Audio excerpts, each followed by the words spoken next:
He's been acting on TV for decades, and he knew the camera was going to be on him.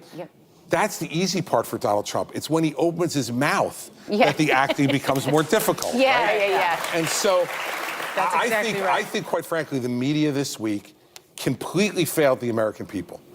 They bought hook, line, and sinker all of the garbage that the Trump campaign was leaking out to them. Not us. And reported it. Well, but again, present company excluded, Thank Joy. you. But a few moments later. Would you vote for a to Democratic pick ticket? Why then? And I know you're not voting for Trump. Would you vote for a Democratic ticket? Right now, I'm not voting for either. I'm just not. I can't. One guy is completely mentally incompetent to do the job. No, I'm going to vote down ticket. I don't have to vote. Yes, no. you do. You cannot throw away your vote. I asked you this the last time you were on, Chris, and are you going to sit this one out? I'm going to say. And I told him, run. Have you ever pondered in your free time, wandering in your mind and imagining what would happen if Joey Diaz and Chris Farley created an offspring? I believe it would look something like Chris Christie. Move this man! Welcome back to Disputes, the channel where we cover the longest I told you so in human history. Today we're diving into a heated moment on The View featuring former New Jersey Governor Chris Christie.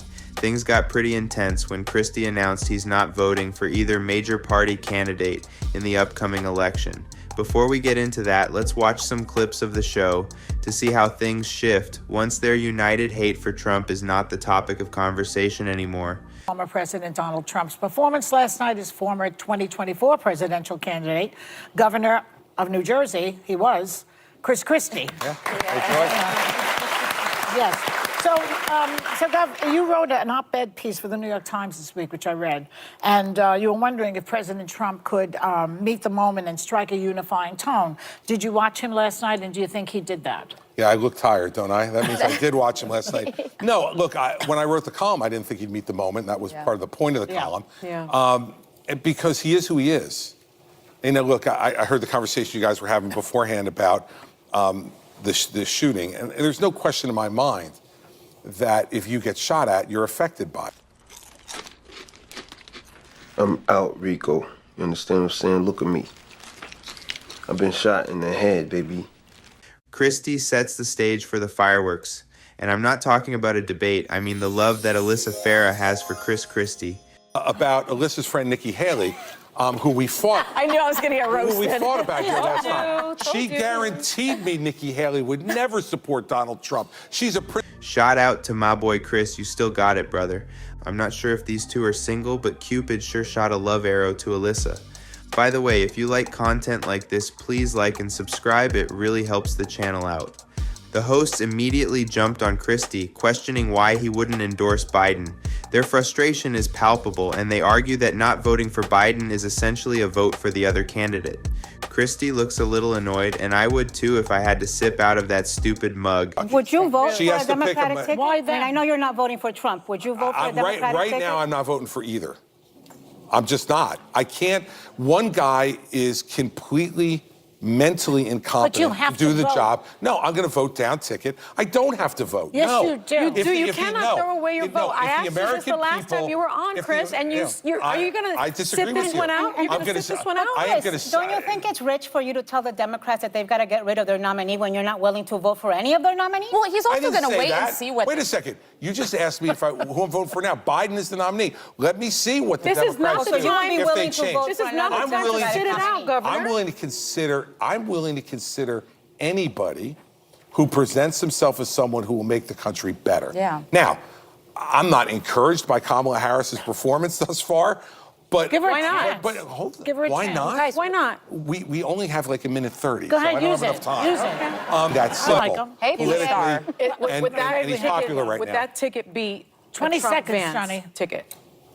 It has a much better chance of beating a Trump-Vance ticket than the Biden-Harris ticket. The Biden-Harris ticket will not win, can't win. So would you vote for Harris-Shapiro? Don't know. Let me see what they have to say. Oh, but you have to see what they have to say. Policy matters. It matters. I'm sorry that I care what people stand for. I apologize. Well, we do too. I'm not going to pre-commit to it. We know what the other side stands for. Let them perform and earn my vote. Choice. People should have their vote earned, not given. By the time we get a hold of him next time, he'll be voting. His stance is clear. He's sticking to his principles. But let's unpack why this is such a contentious issue. In a deeply polarized political landscape, many feel that any stance other than a clear endorsement is a cop-out. The View hosts reflect a broader sentiment among many voters who believe that not choosing a side is irresponsible, especially when they see the stakes as so high. But this is their memo. They bully their guests into endorsing a candidate they don't like.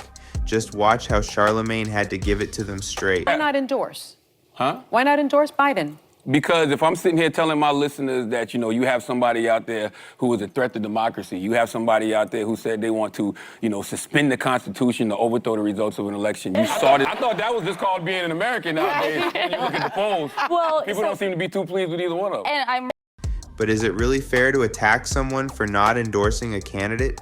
Christie's argument is that voters should demand better options and that sometimes abstaining from a vote can be a powerful statement. I'm not a fan of Christie, but I agree with him here. This is where the real debate lies. Is it more important to vote against what you see as the greater evil, or to stand by your belief in demanding better choices? Social media erupted with mixed reactions. Some praised Christie for his integrity, while others criticized him for not taking a definitive stand against what they see as a clear threat. So what do you think? Should Christie be commended for his stance, or should he have endorsed a candidate? Let us know in the comments below. Biden's I had a famous friend who also wrote and wrote me about it, and I said, you do you, I do me. I mean, some people allow their friends. With all due respect, Anna, you're not Barack Obama. No. He's got a much greater, he's got a much greater responsibility to his vice president than you do. And thanks for watching. If you enjoyed this video, don't forget to like, subscribe, and hit the bell icon for more content like this. See you next time. And just remember, we told you so.